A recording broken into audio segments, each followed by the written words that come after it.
Everyone, welcome to my channel online GS by Diwakar. तो यहाँ पे देखिए आप लोगों का इंतज़ार ख़त्म हुआ क्योंकि एनटीए ने यूजीसी नेट जेआरएफ का जो फॉर्म था उसका एग्ज़ाम डेट और फॉर्म भरने की तिथियाँ सब जारी कर दी हैं। हालांकि परीक्षा तिथियों में अभी उन्होंने बहुत ज़्यादा क्लियर नहीं किया है, लेकिन आपने पहले ही आपको सूचित किया जा चुका है कि जो एम जगदीश कुमार जी हैं यूजीसी के चेयरमैन, उन्होंने अपने ट्विटर अकाउंट पे शेयर किया था कि जून सेकेंड वीक में जो है एग्ज़ाम होगा। हालांकि जिस हिसाब से इन्होंने यहाँ पे देखिए आपका 30 अप्रैल से फॉर्म है, 20 मई तक लास्ट डेट है, तो इस हिसाब से यदि देखा जाए तो ये जून में तो एग्ज़ाम नहीं करा पाएंगे, लेकिन फिर भी आपको अपनी तैयारी जो है बना के रखनी है। और यहाँ पे हम लोग बैचेज भी चला रहे हैं जिससे आप ज्वाइन करके अपनी तैयारी यहाँ पे कंप्लीट कर सकते हैं। और यहाँ पे आपका कंप्लीट सिलेबस कराया जाएगा और टोटल आपका विद इन टाइम हो पाएगा। ठीक, इसमें फर्स्ट पेपर ज्योग्राफी दोनों हो जाएगा। और जब तक ये आपका एग्ज़ाम होगा उसके पहले इसमें टेस्ट सीरीज पूरा आपका सिलेबस सब टॉपिक टू टॉपिक कंप्लीट करवा दिया जाएगा। तो यहाँ पे हम बात कर लेते हैं कि देखिए इससे रिलेटेड कुछ क्वेरीज़ आपकी रहती हैं कि क्या इसमें जो अपेयरिंग वाले कैंडिडेट हैं वो पार्टिसिपेट कर पाएंगे कि नहीं कर पाएंगे, वो अप्लाई कर सकते हैं कि नहीं कर सकते हैं। ठीक, सारी बातों को यहाँ पे हम लोग क्लियर करेंगे कि ओबीसी के लिए देखिए ओबीसी हो गया और एससी और आपका माइनॉरिटी, ठीक, इनके लिए यहाँ पे अलग से फेलोशिप प्रोग्राम भी चलते हैं जो आपका नेशनल फेलोशिप ओबीसी का है और नेशनल फेलोशिप शेड्यूल्ड कास्ट का है और माइनॉरिटी का जो है नेशनल फेलोशिप चलता है। ठीक, तो ये क्या होता है कि जो आपका नेट का एग्ज़ाम होगा, नेट पे देखिए अभी भी इन्होंने क्या किया है कि ये बोला कि जैसे पिछली बार इन्होंने 6% क्वालिफाइंग कराया था, वैसे अब की बार भी ये 6% ही क्वालिफाइंग कराएंगे। अभी मैं आपको दिखा दे रहा हूँ कि कहाँ पे उन्होंने ये कहा है। और एक परिवर्तन यहाँ पे ये और इन्होंने किया है कि जो 1000 रुपये आपके ऑब्जेक्शन के लगते थे, अब इन्होंने इसको बदल दिया है और इसका इन्होंने 200 रुपये चार्ज रख दिया है कि भाई 200 रुपये में आपको जिस भी प्रश्न पे आपको डाउट होता है तो पर क्वेश्चन आपको 200 यहाँ पे पे करके ऑब्जेक्शन करना है। और वो पेएबल है, यानी कि आपका ऑब्जेक्शन अगर एक्सेप्ट हो जाता है, परिवर्तन हो जाता है, तो वो आपको मिल जाएगा। तो एप्लीकेशन फ़ीस की हम लोग बात कर लें यहाँ पे, तो एप्लीकेशन फ़ीस आप जान रहे हैं कि पिछली बार से यहाँ पे इन्होंने बढ़ा दिया है और ये 100 रुपये इसमें बढ़ा दिया है इन्होंने। तो यहाँ पे देखिए जनरल और अनरिजर्व का यहाँ पे आपका 1100 है, ईडब्ल्यूएस और ओबीसी का 550 है और आपका यहाँ पे एससी एसटी या थर्ड जेंडर पीडब्ल्यूडी यानी जो विकलांग वगैरह के हैं उनके 275 हैं।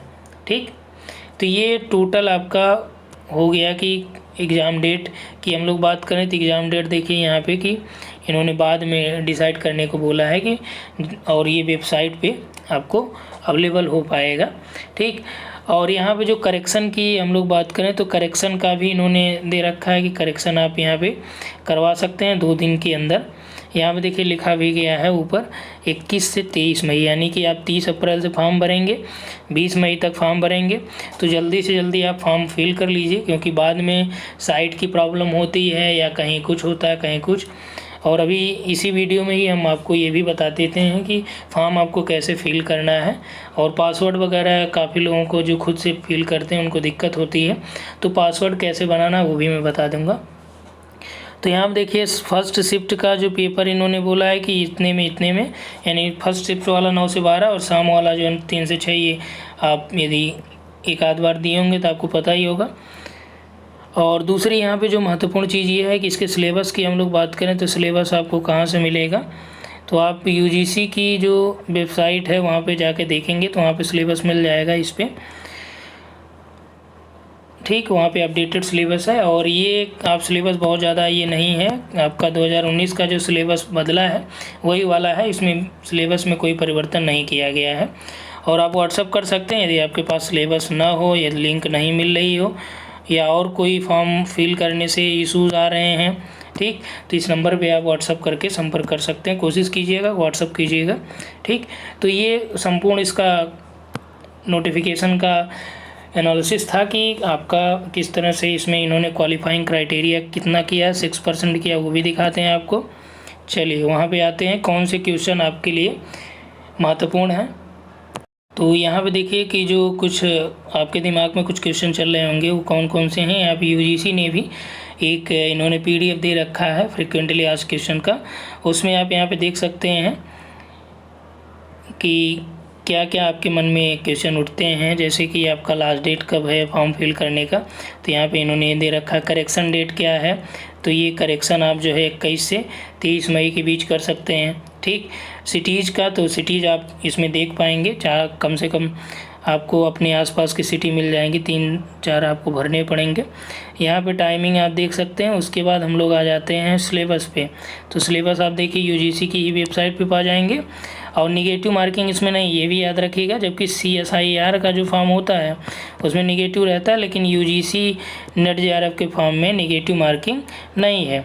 उसके बाद देखिए यहाँ पे आपका जो फेलोशिप की मैं बात कर रहा था कि बैकवर्ड क्लास की जो फेलोशिप आती है नेशनल, ये आपका कमीशन फॉर बैकवर्ड क्लासेस के द्वारा ये प्रोवाइड कराई जाती है, हालांकि यूजीसी ही लिस्टेड इसको करता है। तो यहाँ पे आप समझिए कि जैसे मान लीजिए कि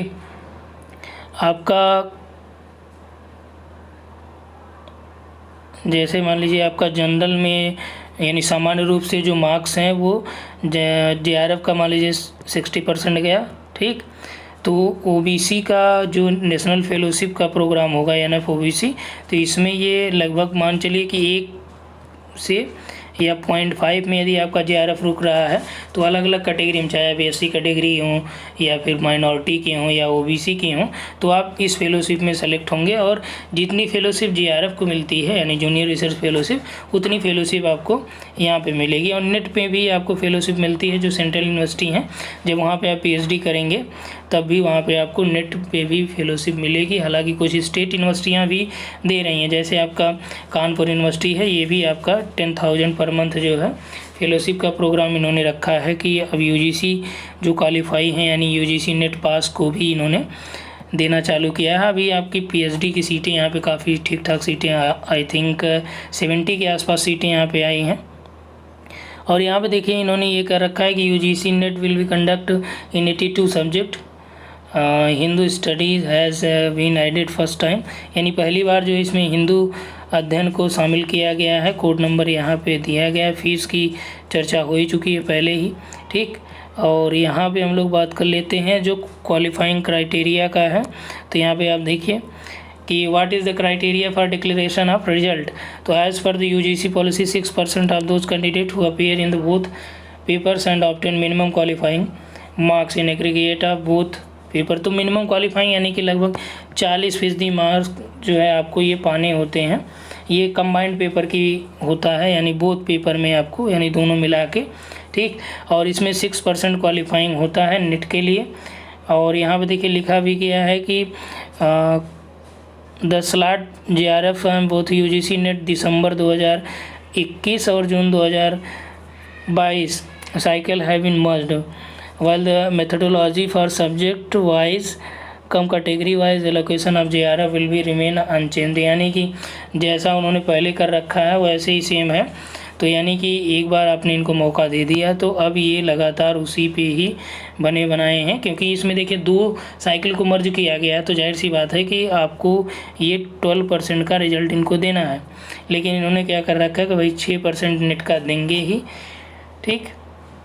तो फ़िलहाल यहाँ पे आपका हो गया 12% का और 6% का, तो इसमें इन्होंने 12 के बजाय 6 ही कर रखा है। और उसके बाद यहाँ पे देखिए बहुत सारी चीज़ें हैं, लेकिन आपके लिए जो यूज़फुल इन्फॉर्मेशन है वही हम लोग बात कर लेते हैं। तो हम बात करते हैं कि यहाँ पे देखिए ये दिया है कि will get opportunity view my response question. यहाँ पे देखिए कि इन्होंने ये दे रखा candidate who are not satisfied with the answer key, यानी कि जो आंसर की सेटिस्फाइड नहीं है वो क्या कर सकते हैं कि मैं challenge by filling online application form paying a fee, sorry ये नॉन रिफंडेबल है, यानी 200 रुपये आपको नॉन रिफंडेबल है, यानी चाहे आपका सही हो या गलत हो तो भी आपको ये लगेगा ही। पर answer challenge through given window application received by hand, यानी कि आपको बाय हैंड भेजना है या फैक्स के द्वारा या मेल से आप जो है यहाँ पे भेजेंगे तो कंसीडर नहीं किया जाएगा, केवल इसकी साइट पे ही आप चैलेंज करेंगे तभी कंसीडर किया जाएगा। यहाँ पे देखिए स्पष्ट लिखा है ना कि एप्लीकेशन रिसीव्ड बाय हैंड और बाय फैक्स और email will not be considered. तो वो सब चीज़ें आपको पता ही है। यानी कि जो पहले इन्होंने 1000 की फ़ी रखी थी, अब इन्होंने क्या कर रखा है 200 फीस रखा है। ये नॉन रिफंडेबल है, हालांकि ये वाली रिफंडेबल होती थी, लेकिन इन्होंने बहुत सारे स्टूडेंट का ऐसा क्या किया कि परिवर्तन भले कर दिया लेकिन उनका फ़ीस जो है वापस नहीं किया। तो ये सारी चीज़ें हैं जो आपके लिए महत्वपूर्ण हैं।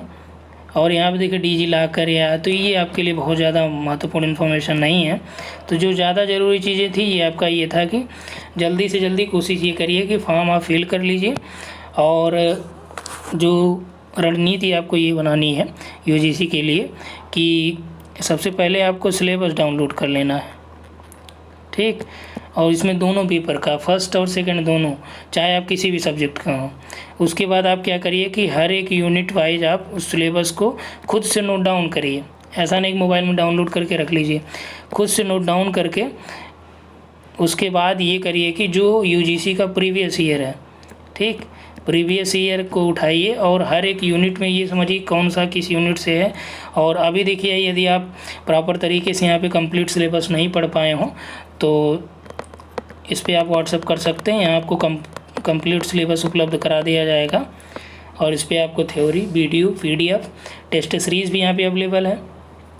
तो निश्चित तौर पे जो और भी बैचेज चले हैं अब तक उसमें काफ़ी जो है अच्छा रिस्पांस आया है, तो आप लोग ज्वाइन कर सकते हैं। हालांकि यदि आप खुद से करना चाहते हैं तो आपके लिए यही है सुझाव कि सिलेबस आप खुद से नोट करिए, सबसे पहली बात। दूसरी चीज़ ये कि प्रीवियस ईयर पेपर देखिए। तीसरी चीज़ ये कि जो आपका सिलेबस दिया गया है उस सिलेबस पे हर एक यूनिट पे आपको कंप्लीट मैटर होने चाहिए आपके पास। चौथी चीज़ ये जो आपके लिए अति महत्वपूर्ण है कि आप यूनिट वाइज प्रैक्टिस करिए, यानी कि हर एक यूनिट से जो संभावित प्रश्न हैं कि यहाँ से ये प्रश्न बन सकते हैं तो उसको आप खुद से बनाइए। या मान लीजिए मार्केट में ढेर सारी किताबें अवेलेबल हैं तो किसी बुक को लीजिए, लेकिन ये ध्यान रखिएगा कि बुक पे आपको आँख मूंद के भरोसा नहीं करना है, क्योंकि काफ़ी जो मार्केट में आप देखेंगे कोई भी साल पेपर आप ले लीजिए, सभी साल पेपर में गलतियाँ हैं, ठीक। तो यहाँ पे आपको ये देखना है कि जब आप यूनिट पढ़ लेंगे, जब उसको सॉल्व करेंगे तो आसानी से उसकी गलती को पकड़ लेंगे। और ये आपको कहाँ से मटेरियल प्राप्त करना है, जो मानक किताबें हैं, ठीक। मानक किताबें यानी कि जो स्टैंडर्ड बुक हैं, चाहे आप NCERT ले लीजिए या कोई जाने माने प्रोफेसर की किताबें हों, तो चाहे आप अलग किसी भी विषय की से संबंधित हों। जैसे अभी यदि ज्योग्राफी की हम लोग बात करें तो भूगोल में जैसे आप जियोमॉर्फोलॉजी जो लेंगे वो सब आंसर का ले लीजिए। और दूसरे नंबर पे जैसे क्लाइमेटोलॉजी आपको लेनी है और तो यही सब आंसर का ही ले सकते हैं आप। तीसरे पे यदि आप ओशनोग्राफी लेना है तो सब आंसर का ले लीजिए। तो इनकी क्लाइमेटोलॉजी और ओशनोग्राफी कंबाइंड में भी आ गई है, तो आप इसको एक ही को लेके कंप्लीट कर सकते हैं क्योंकि सिलेबस एक ही में आ जाएगा। और प्रैक्टिकल की यहाँ पे JP शर्मा के ले लीजिए, काफ़ी कुछ उससे मिल जाएगा। रिमोट सेंसिंग की आप DD चौनियाल के ले लीजिए। यानी टोटल यदि किताब आप परचेज करेंगे तो लगभग 5 से 6 हज़ार में आपकी बुक्स अवेलेबल हो पाएगी टोटल, ठीक। और कंबाइंड सिलेबस पे आप कोशिश करेंगे तो वहाँ पे समस्या ये होती है, जैसे अरिहंत हो गया या उपकार पब्लिकेशन की आती है, ऑक्सफोर्ड की आती है, ठीक। तो ढेर सारी पब्लिकेशन की किताबें आती हैं, लेकिन उसमें ये होता है कि प्रॉपर तरीके से आपको उस यूनिट का या उस टॉपिक का उस सिलेबस से बहुत अच्छी चीज़ें या बहुत डीप इन्फॉर्मेशन नहीं देता है। क्योंकि यदि आप NTA के क्वेश्चन लेवल की यदि आप बात करेंगे जो अभी चल रहा है तो ये बहुत हाई लेवल के इसमें प्रश्न बना रहे हैं। और जनरली जो कंबाइंड बुक्स आती हैं उसमें इतना डीप जो है टॉपिक को नहीं देता है, तो इसीलिए आपको अलग अलग यहाँ पे देखना पड़ेगा और सभी टॉपिक पे आपको पकड़ बनानी पड़ेगी। यदि सपोज कि आपको मान लीजिए 10 यूनिट में 5 यूनिट आ रहा है अच्छे से, 5 कम आ रहे हैं, तो आपको क्या फोकस करना है, इन 5 यूनिट को इतना ज़्यादा स्ट्रॉन्ग कर लीजिए कि यहाँ से जो 50 है उसमें आप 45 कर जाएँ, बचे 5 तो इसको आप कम भी पढ़ेंगे चलेगा, क्योंकि यहाँ पे मान लीजिए 5 में 50 है तो यहाँ पे यदि आप 30 भी कर पाते हैं, ठीक, तो भी आपके लिए ठीक है। तो 40, 30, 70, 5, 75 हो गया ये। और 75 यदि आप ज्योग्राफी या किसी अपने विषय में स्कोर करेंगे तो ये बहुत अच्छा स्कोर माना जाएगा। फर्स्ट में यदि मान लीजिए आपके 20 भी सही होते हैं, 25 भी सही होते हैं, 30 भी सही होते हैं, तो ये आपके लिए जो है लाभदायक होगा, क्योंकि 30 सही हो गए तो आपका JRF से हो रहा है, 20 तक हो रहे हैं तो आप नेट हो जाएंगे। या अदर सब्जेक्ट में जैसे हिस्ट्री हो गया या अन्य में जिसमें मेरिट कम आती है या पेपर का लेवल बहुत अच्छा जाता है, तो वहाँ पे आप JRF भी हो सकते हैं। यानी कि आपको अपने विषय पे पकड़ बनानी होगी। दूसरी चीज़ ये कि फर्स्ट पेपर की कई लोगों की ये क्वेरी होती है कि सर बुक कौन सी प्रीफर करें, तो बुक फर्स्ट पेपर में देखिए KVS मदान सर की आती है, तो उनको आप प्रीफर कर सकते हैं। या मार्केट में ढेर सारी किताबें हैं, ऑक्सफोर्ड पब्लिकेशन की है, प्रतियोगिता दर्पण की है, प्रतियोगिता साहित्य की है, या अन्य जो भी आपको मिल रही हैं उसमें देखिए। सबसे पहले यही देखना इसका सिलेबस आप उस बुक से मैच करा लीजिए। यदि आपका मिल रहा है तो उस बुक को परचेज कीजिए, ठीक। उसके बाद ये आपका सेल्फ स्टडी का है। उसके बाद फिर प्रीवियस ईयर वही आपका पेपर होना चाहिए। और इसमें थोड़ा सा ये रहता है, फर्स्ट पेपर में कुछ कॉन्सेप्ट हैं जैसे टीचिंग एप्टीट्यूड में है, रिसर्च एप्टीट्यूड में कुछ कॉन्सेप्ट हैं कि जो आपको इजीली समझ में नहीं आएंगे। जो दर्शन वाला पार्ट है, भारतीय दर्शन यूनिट नंबर 6, उसमें भी आपको ये समस्या होगी। हालांकि कुछ टॉपिक जैसे आपका रीजनिंग हो गया, मैथ हो गया, और आपका इन्वायरमेंट का जो सेक्शन है वहाँ से, हायर एजुकेशन का जो सेक्शन है वहाँ से, ये काफ़ी आपको बेनिफिट मिलेगा इससे, इसमें आप आसानी से कर पाएंगे। लेकिन जैसे ICT हो गया, कम्युनिकेशन हो गया, टीचिंग एप्टीट्यूड हो गया, रिसर्च एप्टीट्यूड हो गया, यहाँ पे आपको ये इशू मिलेगा कि आपको कुछ चीज़ें वहाँ पे समझ में नहीं आएंगी, ठीक। तो फाइनली इस वीडियो में हमने ये बात कर लिया कि क्या क्या सिलेबस होना चाहिए, आपको क्या रणनीति फॉलो करनी है यहाँ पर, ठीक। तो यदि इसके अलावा आपको कोई लगता है कि कोई इन्फॉर्मेशन छूट गई है या आपको और कोई क्वेरी हो तो आप कमेंट में बता सकते हैं, तो कमेंट में आपको उसका सॉल्व दे दिया जाएगा, ठीक। तो इस वीडियो में इतना ही। यदि आप ग्रुप ज्वाइन करने के लिए इंटरेस्टेड हैं तो आप इस नंबर पर व्हाट्सअप करिएगा। और ये आपका UGC नेट का यहाँ पे चल रहा है, TGT PGT फर्स्ट ग्रेड का भी जो है इससे आपका सिलेबस हो जाएगा। यानी नेट के सिलेबस से आपका असिस्टेंट प्रोफेसर का भी, कॉलेज लेक्चरर का भी, टोटल यहाँ पे फर्स्ट ग्रेड का भी मैक्सिमम सिलेबस इसी से हो जाएगा, ठीक। तो इस वीडियो में इतना ही। Thanks for watching. उम्मीद है आप लोगों को ये वीडियो पसंद आया होगा।